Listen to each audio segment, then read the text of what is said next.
10 inch முறுக்கு மந்த்ரா கடலை எண்ணெயில நானே பண்ணுது. ஒரு சேலஞ்ச், உங்களால இந்த மாதிரி முறுக்கு செய்ய முடியுமா? மந்த்ரா கடலை எண்ணெயில முறுக்கு செஞ்சு பாருங்க. ஓகே. இன்று முதல் முறையாக கஸ்தூரி முதல் முறையாக கமலாலயத்தின் வாசலில் அடியெடுத்து வைத்திருக்கிறாங்க.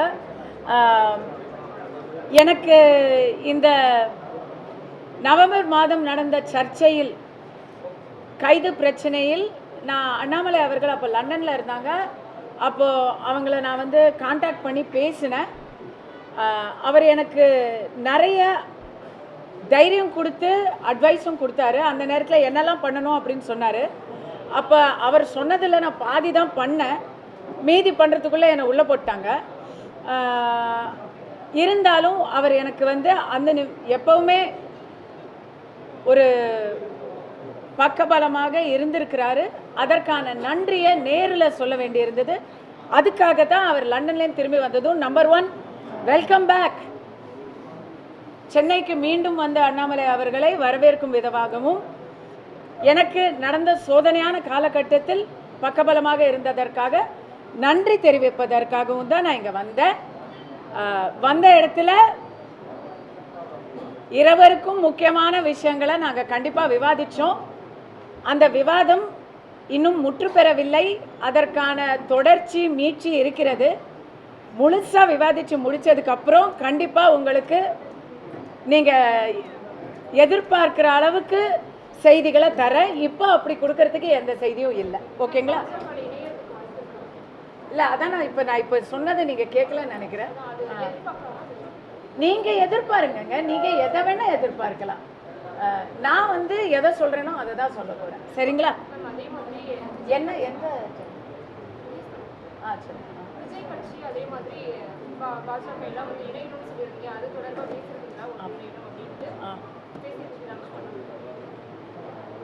இல்லை, உள்ள இப்போ நீங்கள் நான் உள்ள என்ன விவாதித்தேன் அப்படிங்கிறத உங்கள் எல்லாருக்கும் பகிரணுன்னா கண்டிப்பாக தலைவரும் நானும் வந்து வெளியவே இங்கேயே வந்து பேசியிருப்போமே.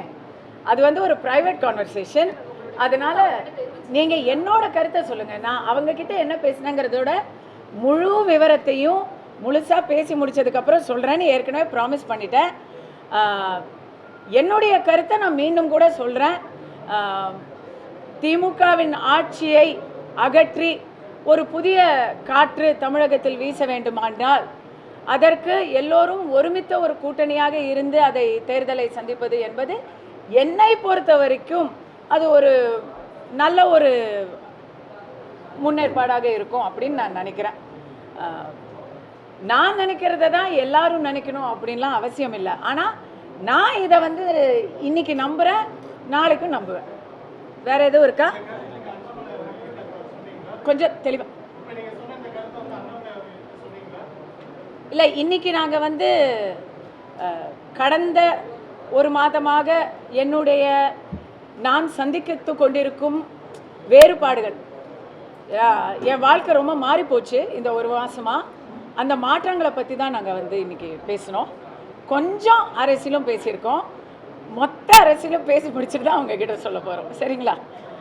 இன்னும் ஒரு முக்கியமான விஷயம், இதை நீங்கள் யாரும் கேட்கலனாலும் நான் வந்து இதை சொல்கிறேன். நீங்கள் கேள்வி அப்புறம் வேணால் கேட்டு எடிட் பண்ணிக்கோங்க. இளையராஜா அவர்களை பற்றிய சர்ச்சை. இளையராஜா என்பவர் ஒரு இசை கடவுள். கடவுளுக்கு கோயிலுக்கு போகணுங்கிற அவசியமே இல்லை. இளையராஜா அவர்கள் எங்கே போனாலும் அதுவே அவரே வந்து ஒரு கடவுள், ஒரு கோயில் தான். ஆனால் அவர் என்னவோ உள்ள விடலை, கோயிலுக்குள்ளே விடலை அப்படிங்கிற மாதிரி ஒரு சர்ச்சை வந்திருக்கிறத வந்து வன்மையாக கண்டிக்கிறேன். இப்படிப்பட்ட பிரச்சாரங்களை வச்சு எத்தனை நாளுக்கு தான் ஏமாற்றுவார் இந்த நாட்டிலே? ஏன்னா கருவறைக்குள்ள எந்த ஜாதியுமே போக முடியாது.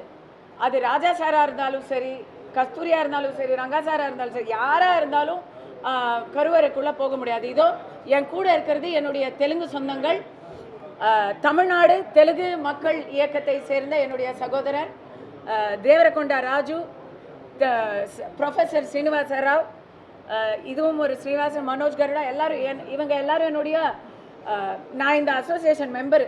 தமிழ்நாடு தெலுங்கு மக்கள் இயக்கத்துடைய மெம்பரு நான். அவங்க யாரு நினைச்சாலும் கருவறைக்குள்ளே போக முடியாதுங்க. அது எந்த ஜாதியாக இருந்தாலும் சரி, பிராமின்ஸாக இருந்தாலும் சரி, கருவறைக்குள்ளே போக முடியாது. கருவறைக்குள்ள அர்ச்சகர்கள் மட்டும்தான் போக முடியும். தமிழ்நாட்டை பொறுத்த வரைக்கும் அனைத்து ஜாதியினரும் அர்ச்சகராகலாம். அப்போ அர்ச்சகர்கள் எந்த ஜாதியாக இருந்தாலும் போக முடியும். இவ்வளோதான் மேட்டரு. இதை பிரித்து பேசுகிற இந்த வன்மப்போக்கை கண்டிச்சு தான் நவம்பர் 3ஆம் தேதி கஸ்தூரி பேசினா. அதையே தான் திருப்பியும் பேசுகிறான்.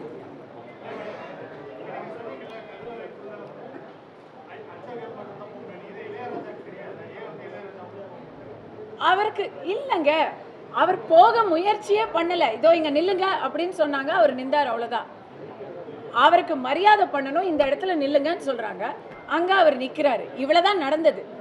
அதை இங்க நில்லுங்கன்னு சொல்லிட்டாங்க அப்படின்னு சொன்னதுதான் பிரச்சனையே.